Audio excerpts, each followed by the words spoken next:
അപകട സാധ്യത മേഖലയായിരുന്ന വിളക്കുമരുത് ജംഗ്ഷനിൽ റംബിൾ സ്ട്രിപ്പ് സ്ഥാപിച്ചു.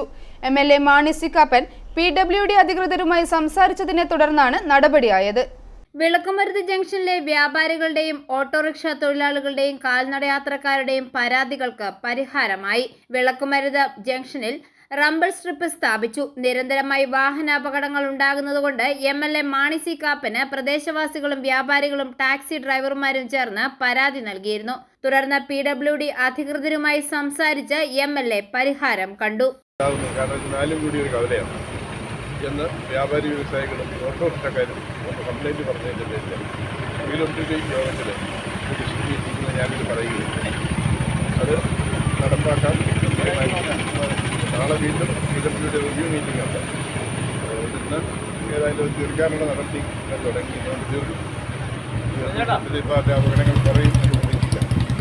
റംബിൾ സ്ട്രിപ്പ് സ്ഥാപിച്ചതോടെ കാൽനട ക്രോസിംഗ് ബുദ്ധിമുട്ടും അപകട സാധ്യത കുറയ്ക്കുന്നതിനും സഹായകരമാകും. i4U news, Pala.